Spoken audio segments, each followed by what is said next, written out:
Olá, sejam todos muito bem-vindos a mais uma edição do nosso Farol Nacional. E hoje, o começo da nossa série de podcasts aqui com a terapeuta Luciana Dinucci, a quem eu, desde já, agradeço por estar conosco mais uma vez. Luciana, seja muitíssimo bem-vinda. Muito obrigada, Roberto. Eu que agradeço a oportunidade de estar participando mais uma vez do programa, apresentar assim, as ideias, meu trabalho. Muito obrigada. Fiquei com muita coisa na cabeça, viu? Meu Deus, quanto assunto dá pra gente comentar em torno exatamente de transtornos de personalidade. Nós analisamos Sim, nos últimos podcasts os transtornos de personalidade do grupo B, né? Que inclui psicopatia, narcisismo, borderline e os histriônicos, né? Só que nós falamos muito, Luciana, no último podcast a respeito de desvios, transtornos, né, de personalidade do lado masculino. E hoje eu queria jogar, né, a moeda que caísse no lado feminino. Antes de eu falar alguma coisa a respeito, aliás, já falando, né, eu tenho percebido que não só os homens podem ser atingidos por essa patologia, mas as mulheres também. Então eu gostaria de abrir a nossa conversa. Como nós falamos, existe até influência genética nisso. É possível que as mulheres também apresentem esses comportamentos, Luciana? sim, exatamente pela transmissão ser genética, vai se manifestar em ambos os gêneros, né? O mal não está presente só nos homens, está presente também nas mulheres.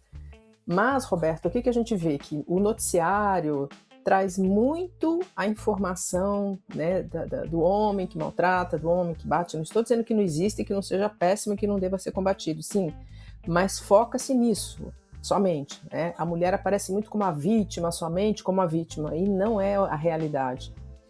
Por ser genético, como eu falei, vai se manifestar em ambos os gêneros. Você vai poder ter narcisistas, mulheres, psicopatas.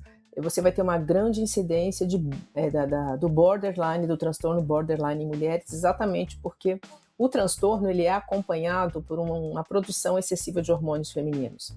Mas existem homens borders também. Eu já atendi dois homens, aliás, que eram borders. Né? O border, dentro do quadro dos transtornos do grupo B, é o único que vem buscar ajuda, porque ele consegue ter um pezinho na empatia cognitiva, vamos dizer, e tenta fazer alguma coisa. A terapia pode ajudar, jamais vai superar completamente o transtorno, jamais vai deixar de ser border, mas vai poder ter uma vida mais funcional, né? Aliás, não seria só terapia, seria terapia junto com o uso de medicação acompanhada por um psiquiatra, né? Para que o border tenha uma vida mais funcional, mas não vai deixar de ser border. Então você vai poder ter qualquer um dos 4 transtornos manifesto em mulheres, né? Existem mulheres muito más, muito ruins, que a gente conhece na nossa rotina, no nosso dia a dia, e de vez em quando aparece, né, nos noticiários. E essas notícias normalmente que aparecem, Roberto, chegam naquele momento em que o companheiro já foi eliminado, já foi, não sei se eu posso usar o termo, né, porque o YouTube ele coloca uma série de restrições, mas já perdeu a existência causada por essa mulher. Existem muitas mães que são más, mães que não amam, mães que não querem o bem dos filhos, e isso é uma grande quebra de paradigma, né? Porque existe a ideia de que toda mãe ama, toda mãe quer o bem do filho, toda mãe é santa. Isso não é uma realidade.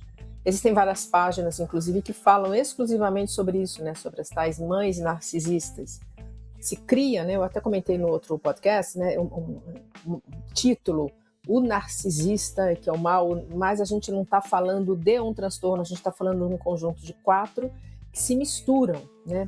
Eles têm a presença da comorbidade, um transtorno principal, com outros menos intensos manifestos. Então, a mãe narcisista acaba meio que representando esses 4 juntos. Então, são mães que espancam, mães que maltratam, mães que destroem a vida emocional, mães que não permitem que filhos tenham autoestima, uma série de coisas. Então, o mal, sim, está manifesto em mulheres, e é uma quantidade muito grande. Mas a gente nota que o foco, a luz vai em cima de que só o homem é mau. Não é verdade. Eu tenho vários vídeos dentro da minha página em que eu falo, homens passam por relações abusivas. E o que acontece? O homem, ele não pode dizer que ele está sofrendo por causa de uma mulher, porque o homem é, né, pegador, poderoso, taraná, e aí fala, nossa, mas uma mulher está te maltratando, uma mulher está te destruindo. Então, o que ele faz? Ele fica calado e ele não vai buscar ajuda. Né? Muitas vezes nem ajuda jurídica sequer ele vai buscar.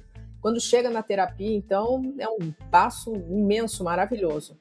Por que que um homem chega numa situação de estar passando por esse abuso com uma mulher? Porque ele veio de um lar, Roberto, onde ele passou por uma dinâmica de convivência, certamente ali com o pai, com uma mãe, com pessoas de transtorno também.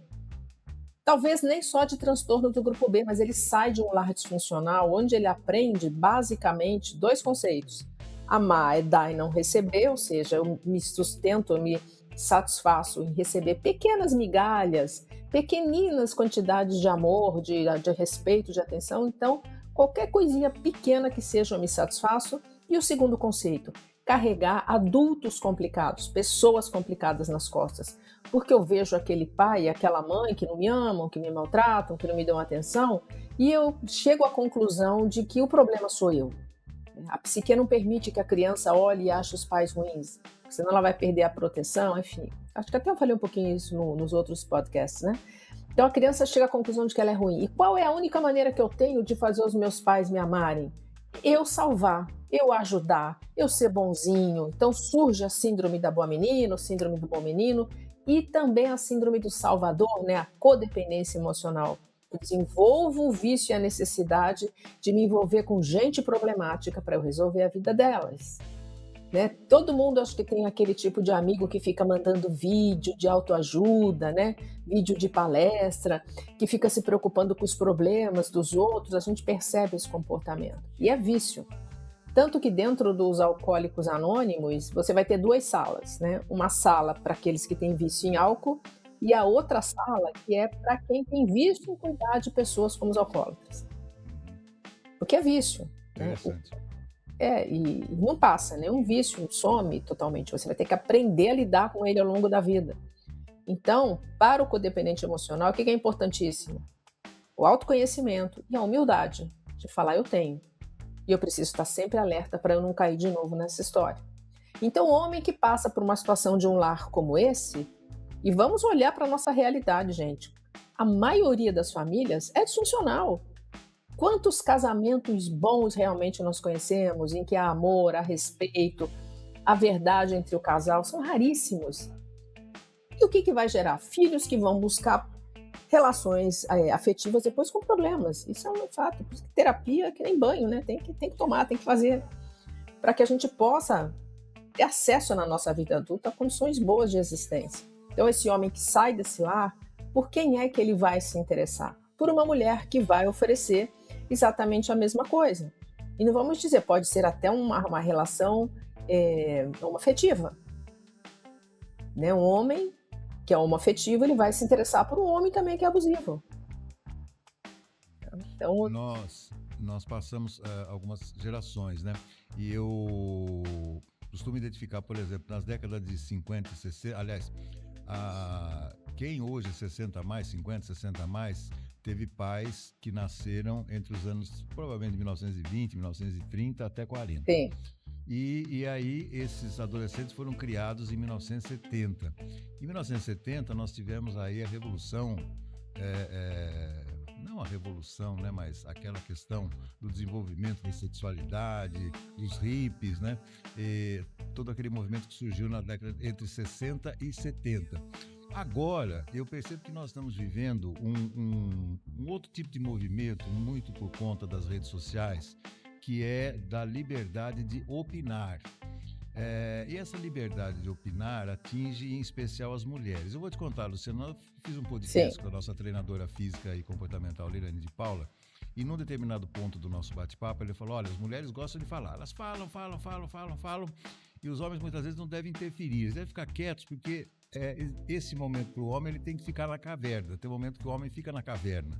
Ela disse assim, e essa questão de falar, as mulheres falam cada vez mais, elas estão se expondo cada vez mais, e por trás disso eu percebo, é um termo que nem muita gente gosta, aliás, muita gente repudia, que é o tal do empoderamento. Esse empoderamento pode ser simplesmente um reflexo dos tempos que nós vivemos, ou esse empoderamento pode representar algum desvio de personalidade?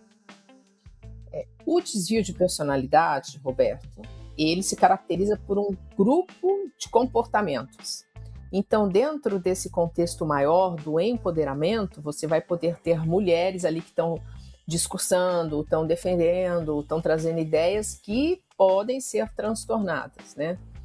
Uma questão que a gente enxerga dos transtornos de personalidade, do grupo B, né? Vamos localizar aqui que nós estamos falando do grupo dos anempáticos.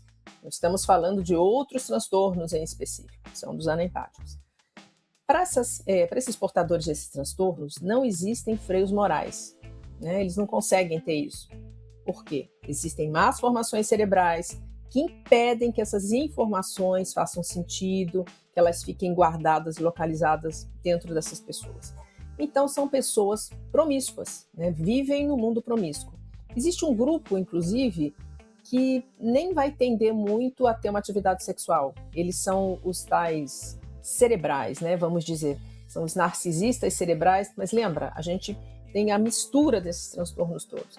Então, ele gosta de brilhar, de aparecer pelo seu conteúdo intelectual, pelo seu brilhantismo de se expressar, enfim, o que é que seja. Então, ele não usa o corpo como instrumento e não vai cair para essa vida promíscua. O restante, eles vão ter uma vida muito promíscua. Inclusive, o gênero é fluido, né? Eles não são nem hétero, nem homo, nem bi, não são, porque como eles não têm capacidade de criar o self, o ego, eles não têm essa definição. Então é muito comum a gente encontrar pessoas do grupo B que se relacionam com pessoas do mesmo sexo, do sexo oposto. Por quê? Porque para eles é vítima, é capacidade de sugar energia vital, capacidade de sugar recursos, capacidade de conseguir aplausos. E por que eu estou fazendo essa colocação? Porque dentro da questão do empoderamento tem toda a questão da liberação da sexualidade, né? Enfim, da mulher. Não quero dizer que não hajam grandes conquistas, foi muito bom, mas que há um estímulo, sim, para que essa coisa toda mais promíscua chegue em cada um, né? Cada um faz o que quiser, desde que esteja com alguém maior de 18 anos e com consentimento, está liberado, faz o que quiser. Só que o que você vê como resultado, né? O resultado é uma tendência muito mais à solidão, os relacionamentos acabam terminando muito rápido, as pessoas acabam exigindo respostas positivas e prazerosas. E relação não é isso, né? A relação vai ter momentos lindos, maravilhosos, vão ter momentos difíceis, tudo tem que estar perfeito. Então, acaba indo num caminho que não vai trazer exatamente o que a gente está vendo, uma satisfação emocional, pessoal. O tal do empoderamento é muito bom, mas a gente tem que olhar onde é que está indo o resultado disso, né? E dentro desse empoderamento tem uma questão que eu olho que parece assim que o homem está se tornando um monstro, né? Todo homem é ruim, todo homem é mau.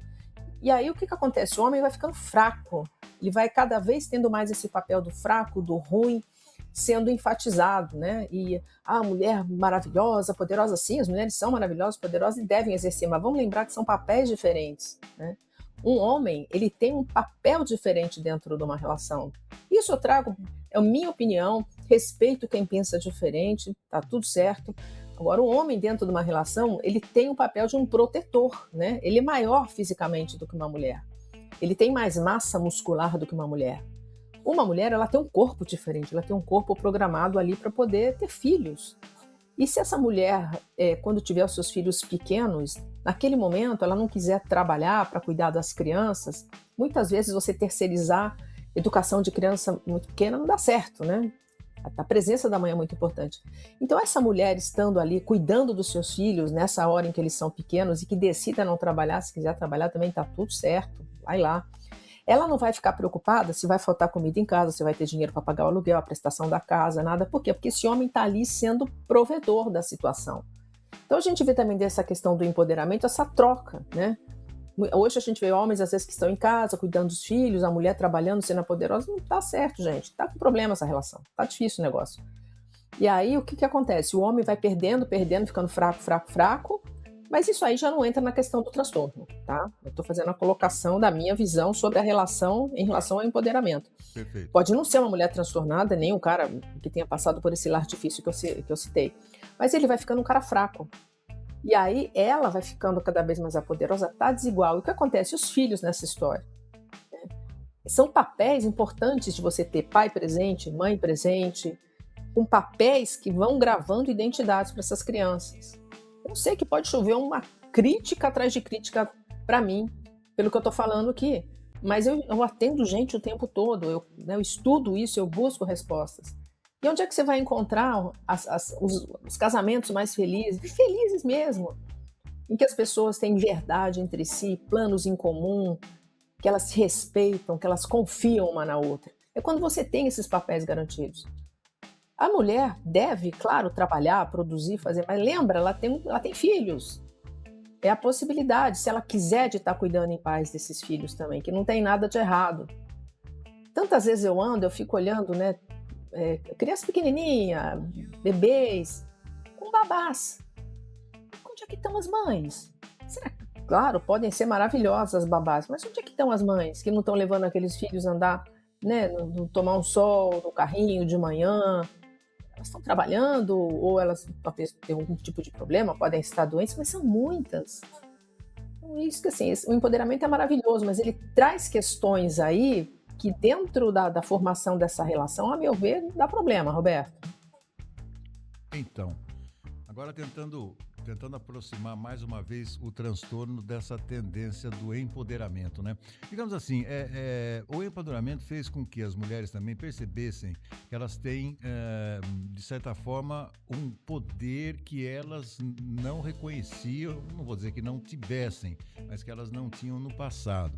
E a mulher, ao contrário do homem, ela gosta de se produzir, gosta de estar bonita, gosta de fazer uso da internet, das redes e tal. Então, chega no momento, e esse é um ponto que eu gostaria de destacar, chega um momento em que ela diz assim, poxa, mas eu sou mais do que aquilo que eu imaginava ser. Eu preciso estar no lado de dominadora e não de dominada nessa relação. E aí, não querendo me entregar para a superficialidade, ela desencadeia isso ao longo da sua vida, adolescência, maturidade, depois como mulher madura na faixa dos 30 anos, ou ela pode ter tido essas experiências mais lá atrás, ainda quando era menina, no colégio. Como essas características são identificáveis?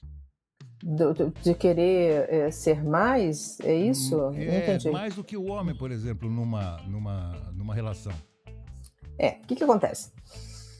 Você pode ter esse estímulo, né? Não, eu que vou mandar, eu que vou fazer, tá bom. Então depois não reclama que você vai arrumar uma banana na sua vida. Porque se você encontra um homem que tá dentro dessa posição que eu descrevi do homem, que é protetor, que tá ali como o provedor, ele não vai topar uma mulher que vai querer mandar nele, né? Ele vai querer uma relação para poder discutir, para ser de igual para igual. Se eu chegar, eu quero mandar, eu quero fazer, eu quero ser melhor que homem, vai estar ruim, claro que vai estar ruim. Porque eu vou arrumar uma pessoa que tem que se submeter, eu vou escolher alguém que vem de um lar disfuncional, e aí fica, tá vendo? Olha, tá vendo porque que a minha vida não dá certo? Porque esse cara é um banana, porque esse cara é uma porcaria. E aí ela vai reforçando cada vez mais assim a ideia de que não, tá vendo? Eu tenho que ser feliz sozinha, vou ser feliz sozinha, a relação nunca é boa. Claro, vira uma bagunça. Por isso que eu falo, terapia é que nem banho, tem que fazer pra gente se autoconhecer, entender e colocar as coisas em ordem. Agora, onde é que se forma? Então, assim, localizando dentro do transtorno, Roberto, porque uma mulher que seja narcisista ou psicopata, o comportamento dessa mulher sendo transtornada vai começar a se manifestar desde a infância. Você vê sinais que vão aparecendo, né? Sinais de frieza, sinais de maldade. Tem vídeos na internet que mostram, né, casos que foram acompanhados de crianças que foram percebidas como psicopatas desde criança. Jamais vamos rotular uma criança, jamais vamos falar, essa criança é psicopata. Nunca. Por quê? Porque há muito que ser feito. Ela não deixar a criança, né, que você já nota o comportamento, e ali há muito a ser feito, né? Quando você nota o comportamento de frieza, o comportamento de manipulação, o comportamento de mentiras, de fazer maldade com animais, maldade com amiguinhos, com irmãozinhos. O que você pode fazer? Oferecer para essa criança limites, exemplos, um lar estável e levar para um tratamento psicológico adequado. Essa criança vai desenvolver o autoconhecimento. ela vai saber quem ela é, como ela funciona, e que se ela exercer os comportamentos de maldade, de mentira ao longo da vida, ela pode ter problemas. E que se ela aprender a lidar com isso, ela pode ter uma vida mais funcional, né? Porque senão ela pode acabar inclusive presa, ela pode acabar sendo detestada pela sociedade, e se ela lida direito, ela vai ter uma vida mais funcional. Por isso que com a criança, mas não vai deixar de ser transtornada, ok? Porque existem más formações. Em relação às mulheres, do que você falou, uma mulher que fala, eu não preciso de você, homem, eu quero ser superior. Essa mulher, o que eu sugiro é que ela vá buscar um bom atendimento terapêutico para resolver essas questões. Por que ela está precisando ser maior do que o companheiro? Por que ela está precisando mandar no companheiro? Existe um estímulo externo para isso, né? Da mulher poderosa, da mulher que manda em tudo. Mas isso, se for levado para a questão de um relacionamento, não é saudável. Se você quer ser assim na vida sozinha, tá tudo certo, nada a ser dito. Agora, se você quer um homem que se submeta, você vai arrumar um homem banana, um homem fraco, um homem ruim. E aí você vai ficar realimentando o conceito dentro de você. Olha, tá vendo? O casamento é ruim. Se você escolhe um homem desses, existem questões a serem resolvidas dentro de você, né? Como é que era a relação? Inevitavelmente, Roberto, a gente cai lá atrás para ver como é que foi a história com o pai e com a mãe. Essas mulheres que você citou, né, que querem ser superiores, inclusive na questão da sexualidade, querem mandar, vai olhar como era o casamento do pai e da mãe. Era ruim, tinha problema, principalmente problema com o pai. Tá mal resolvido, não tá bem resolvido, não tá bem. Vai chover crítica quando eu falo isso. Não, é assim, mas olha lá para trás. Porque essa mulher, certamente, quando ela vir alguém que ela conhece, com um casamento feliz, ela vai sentir uma dor lá dentro dela, porque ela quer aquilo. Nós queremos coisas boas, nós queremos um relacionamento feliz. Agora, o homem não está preparado para isso, né, que você comentou. E talvez não precise se preparar, porque você vai me preparar para viver com uma mulher que quer mandar em mim? Isso não vai dar nunca certo. O que eu vou ter que virar um tonto, um bobo? Vou perder minha força? Não faça isso. Escolha uma mulher melhor. E essa mulher vai continuar buscando o caminho de um cara banana. E vai sempre estar insatisfeita, realimentando seu discurso. Tá vendo como a relação não dá certo? Tá vendo como é bom, é melhor ser sozinha? Porque ela busca isso para reafirmar o que ela é. Mas é um fato, a gente vê esse estímulo, né? E hoje em dia também o que não pode é virar adulto, né, Roberto? Tem que ser sempre jovem, né? Uhul, vamos curtir. Não, você não pode ser adulto, isso é ruim. E aí o que acontece? Você vê um bando de pais que não sabem, inclusive, se colocar com os filhos, né? Que não sabem ter uma figura de respeito. Não digo que é bater, não digo que é abusar em absurdo, né? Em absoluto, não é isso. Mas é tudo meninão, meninona, né? Amigo do filho. Pai e mãe não é amigo de filho, gente. Pai e mãe têm amigos adultos. Filho é para você orientar, para você cuidar, para você criar. Não para ser seu amigo. Tem uma cena daquela série, muito boa, por sinal, da Netflix, que chama The Crown, que mostra a história da família real, né, britânica, em que a Lady Di, e a Lady Di era borderline, né? Ela senta com o William, que é o filho mais velho, e começa a contar sobre os namorados dela. O menino fica uma criança, ele fica, né, perdido. E aí ele vai para o internato, que é a regra, né, deles irem para um colégio interno com uma certa idade, e um dia a mãe liga para ele de noite, tiram ele lá da cama dele para falar com a mãe, para ela ficar falando sobre isso. E aí ele toma chá, alguns dias depois, com a avó, né? E a avó fala assim, e aí, como é que tá lá no colégio, William? Ele falou, olha, avó, tá indo tudo bem, mas eu não aguento mais a minha mãe, sabe? Ela fica ligando para mim. Aí a rainha, né, com aquela presença, né, dela, assim, ela fala, the unstable one, né? Ela chama a Lady de the unstable one, porque ela era instável. Então mostra, né, esse papel do pai, da mãe em desajuste, fazendo do filho um amigo. Eu tenho que ter amigos, eu tenho que ser adulto, eu tenho que crescer psiquicamente, vamos dizer. Sim. Só que a gente está lidando, Roberto, a grande maioria de nós, com um bando de crianças ainda. Quando você sai de um lar desajustado como esses que eu te falei, dificilmente você sai como adulto. Você não é estimulado, né? Então, dentro dessa questão do empoderamento, tem camadas mais profundas para a gente olhar, que é a individualidade.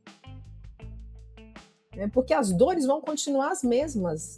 Não adianta. Você tem que resolver a questão lá atrás para que hoje você esteja no seu papel, como a mulher, sim, capaz, competente, que trabalha, que ganha, mas que também é capaz de ter uma vida afetiva boa, capaz Mas, de criar filhos livres que vão ser adultos. mas o ponto que nós chegamos, Luciana, só para a gente amarrar esse tema, é que às vezes, né, você sai com 2 carros, né, na pista. E chega num determinado momento da sua viagem em que um carro ele tem uma autonomia maior, ele corre mais, ele Sim. apresenta o melhor desempenho e o outro carrinho tá ali, o Fusquinha 62, sei lá, ele vai mais devagarinho e tal, e um não acompanha o outro. Então, tem esse contexto também, né? Quando o homem não acompanha o crescimento interior, a maturidade da mulher, também ele vai ficando para trás, né? Mas assim, o que o homem tem que crescer, Roberto? É, Ele tem que se transformar no outro ser para compensar isso tudo? Eu acho que o homem ele foi ao longo do tempo perdendo sua força e seu poder por causa dessa história desses movimentos, aham. né? E ao invés de falar, não, não, não, eu tô aqui, eu tenho esse papel de ser o protetor, de ser o provedor, e eu não vou começar a me, vamos dizer, diminuir para eu me encaixar. O que eu tenho que fazer para acompanhar essa mulher? Eu posso sim, se eu sou alguém que tem um ciúme demais, se eu tenho controle demais, vamos tratar, vamos ver. Agora, o homem começar a ficar um banana, aí é que não vai dar certo. Por quê? Porque cada vez mais você vai ter homens infantilizados, bananas, péssimos maridos, péssimos pais. Mais uma vez fica dito, olha, tá vendo como é bom não se relacionar com ninguém? E sabe que eu ouvi uma colocação outro dia de um especialista em novas profissões. Ele relata que foi fazer uma palestra numa universidade e um estudante de medicina perguntou para ele, olha só, qual especialidade da medicina você me recomenda seguir, né? Para que eu possa ter muitos clientes, para que eu tenha bastante volume de ganhos dentro do meu talento, o que quer que seja. E ele falou, olha, a primeira dica que eu te dou é que se você puder, não faça medicina, faça veterinária e nem faça pediatria, porque daqui para frente você vai ter muito mais pets do que crianças dentro dos lares. Então, isso tudo está gerando exatamente isso, cada vez menos filhos, né? Você vai ter mais bichinhos de estimação para cuidar, porque não, né, dá menos trabalho, não é Genial, verdade? genial, genial. Não é? É mais barato. E, assim, é uma visão que eu tenho, que é meio coisa de teoria da conspiração, assim, que parece que isso é planejado. Pode ver como os animais foram humanizados nos desenhos. Não estou dizendo que sejam ruins os bichos, pelo amor de Deus. Claro. Eu cresci com gatos na minha casa, minha mãe amava bicho, ela cuidava de gato, de cachorro doente, tudo que aparecia, minha mãe tinha um amor imenso pelos animais, né? E eu também adoro, né? O bicho, ele tem um amor, ele tem amor por nós, né? Um afeto, assim, enfim. E aí os bichinhos são humanizados. Hoje em dia, né, você vê o cachorro dentro do carrinho de bebê, com sapato, com chupeta. O cachorro gosta de correr, o cachorro gosta de ser livre. Claro que tem raças que são diferentes, são mais sensíveis, tá? É. Mas é um bichinho, né? Tem uma constituição diferente, é um elemento diferente dentro do nosso grupo aqui de convivência. Mas hoje, né, o bicho está muito mais no papel da criança. E aí eu vou ter filho, não, né? Dá trabalho. E aí tá assim, os papéis vão se invertendo. Então o homem tem que mudar como? Ele tem que ser mais fraco para deixar a Mulher Maravilha, que está infeliz, ser o que ela é? Porque talvez essa mulher. Pode falar. Não, não, não, desculpa, eu achei Mas, fantástico isso que você está falando. Inclusive, o que mais tem, a gente encontra hotéis amigos, supermercados amigos né, dos animais, virou assim uma febre, né? Mas essa colocação que você traz aqui é sensacional. Quer dizer, você renuncia em termos, né? Porque todo mundo é consciente. Uma coisa é você ter problema para ter um filho, né, com a sua companheira e tal. Outra coisa é você superar esse problema com a adoção, por exemplo, que é um gesto muito nobre, na minha opinião. sim, Um gesto sem muito dúvida. nobre. Agora, outra coisa é você temer ter uma família, né? Uma família convencional, uma família completa e tal. Bom, enfim, Luciana, deixa eu te Ah, perguntar uma coisa. No último programa nós falamos muito a respeito da falta de empatia, né? Principalmente dos narcisistas, né? sim. E aí, para tentar amarrar tudo isso em relação à mulher, quando consciente ou inconscientemente, ela toma essas atitudes e vê o seu companheiro fragilizado em função disso, é de se esperar algum tipo de empatia dessa mulher ou também não? Olha, você vai ter. Então, se for uma transtornada, ela não vai colocar esse homem completamente como desnecessário, né? Ela vai, não, eu vivo bem ser um homem, não. Ela vai querer ter, porque na verdade ela está escolhendo uma vítima, né? É uma natureza vampiresca que escolheu uma vítima.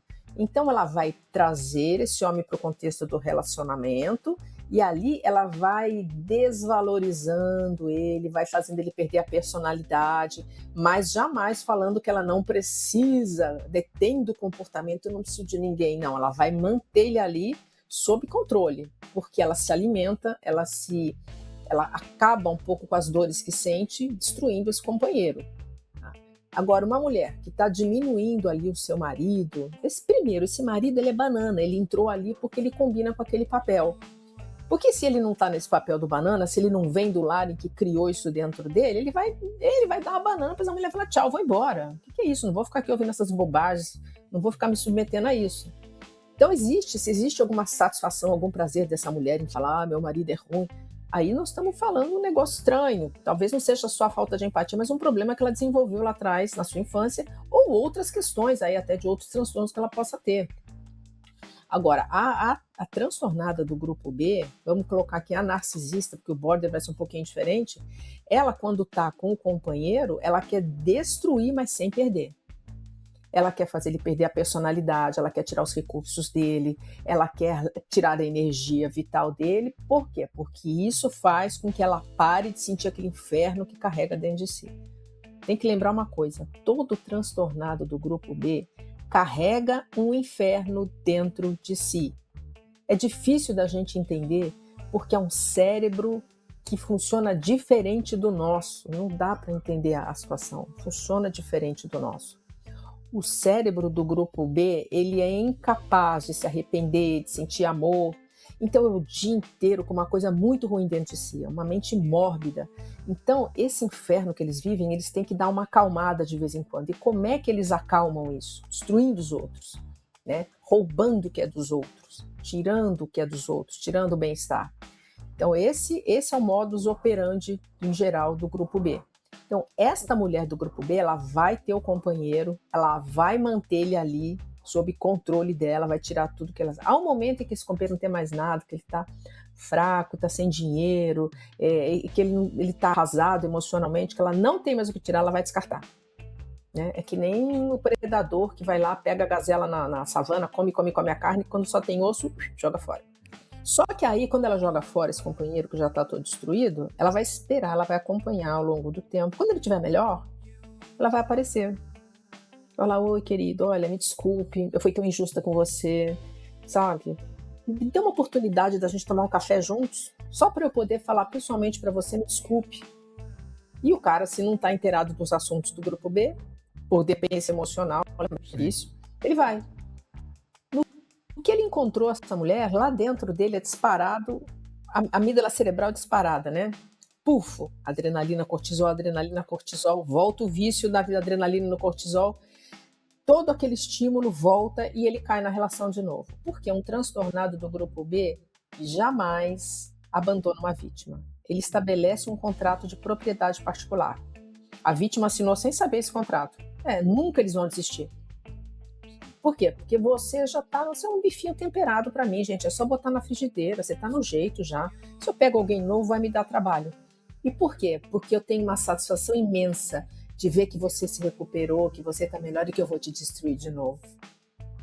Que você, desde que eu exista, não vai ser nada. Isso é um prazer para eles. Isso acalma a dor que eles têm lá dentro. Né?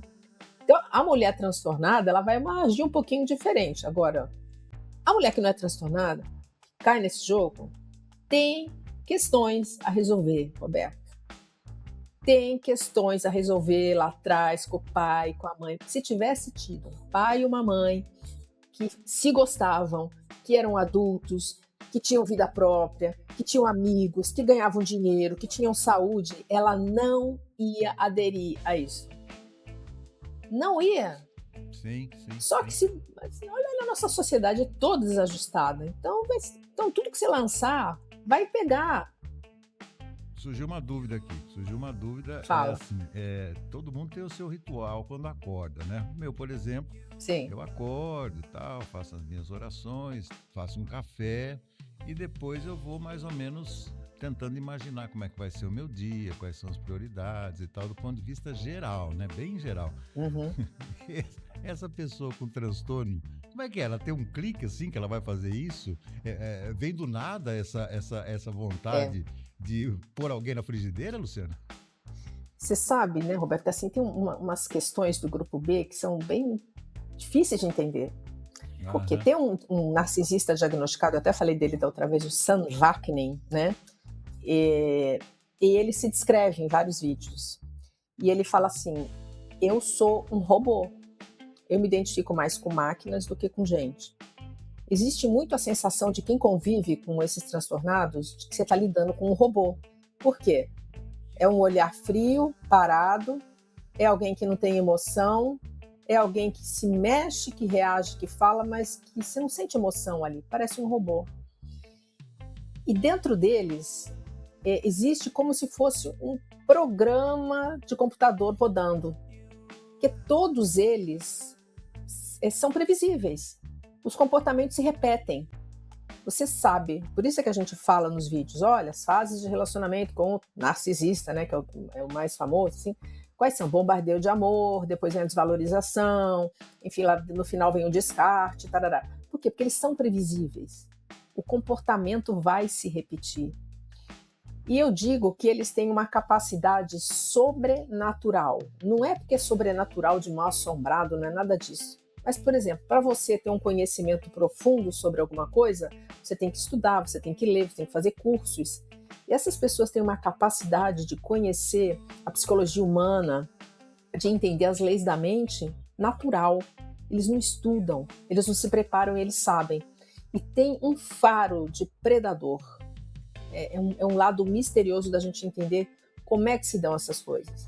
Então, não é que vai ter um clique, é natural. Eles fazem isso naturalmente. Então, como um transtornado lá do grupo B não produz energia vital, como é que eu produzo energia vital? Com a minha alegria, né, com o meu amor, com a minha espontaneidade. Quando eu entro em dias seguidos dentro de emoções ruins, né, tristeza, angústia, depressão, como é que eu fico? Eu fico meio murcho, eu fico sem energia.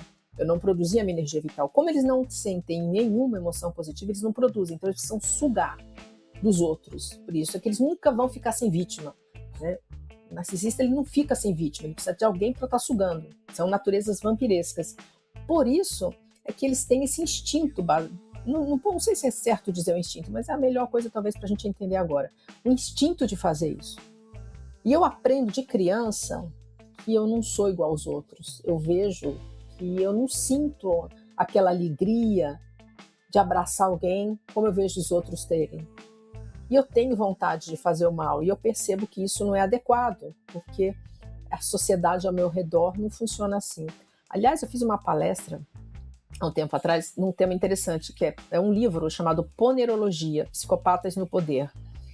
É um psicólogo e filósofo polonês que ele acompanhou todo o desenvolvimento do regime comunista na Cortina de Ferro, nos países da Polônia, Tchecoslováquia e tal, e ele começa a ver a mudança do comportamento dos jovens da época dele, porque antes da Cortina de Ferro, eles lutaram contra o nazismo, eles tinham união, eles tinham amizade, existiam muitos valores bons, ele era universitário na época. E quando começam a entrar lá os valores do partidão, ele começa a ver que tudo isso começa a mudar, os conceitos morais começam a mudar, e ele vai explicando, né, o fato de psicopata, o que causam psicopatas no poder.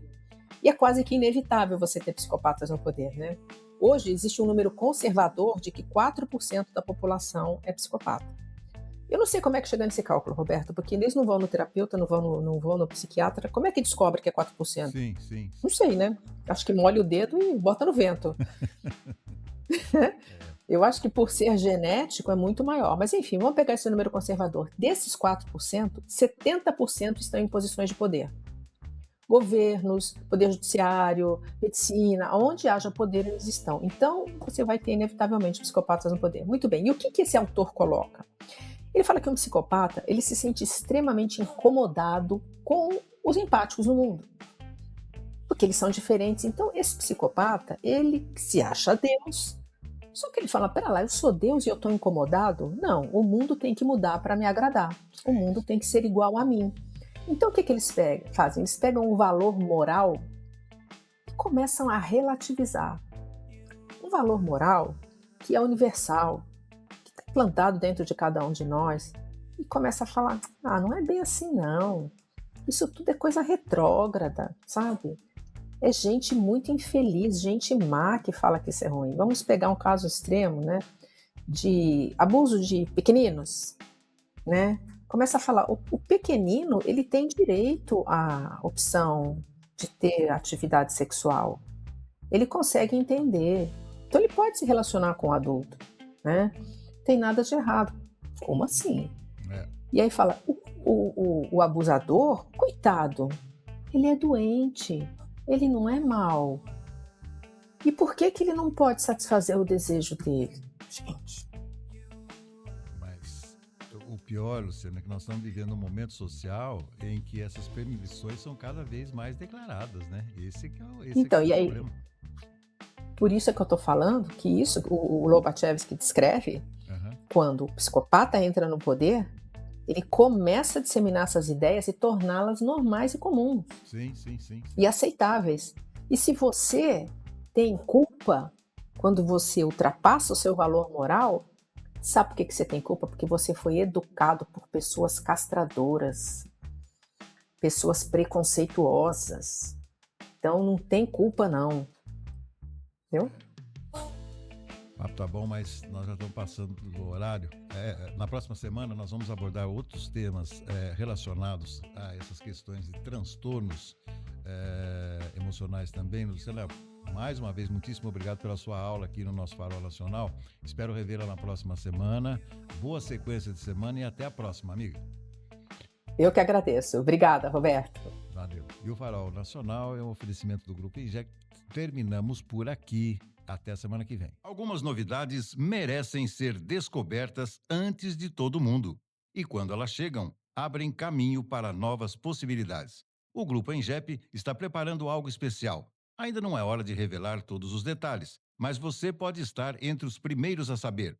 Acesse www.grupoengep.com.br, faça o seu cadastro e receba em primeira mão todas as novidades. Um novo horizonte está prestes a se abrir. Em breve, novidades do Grupo Engep.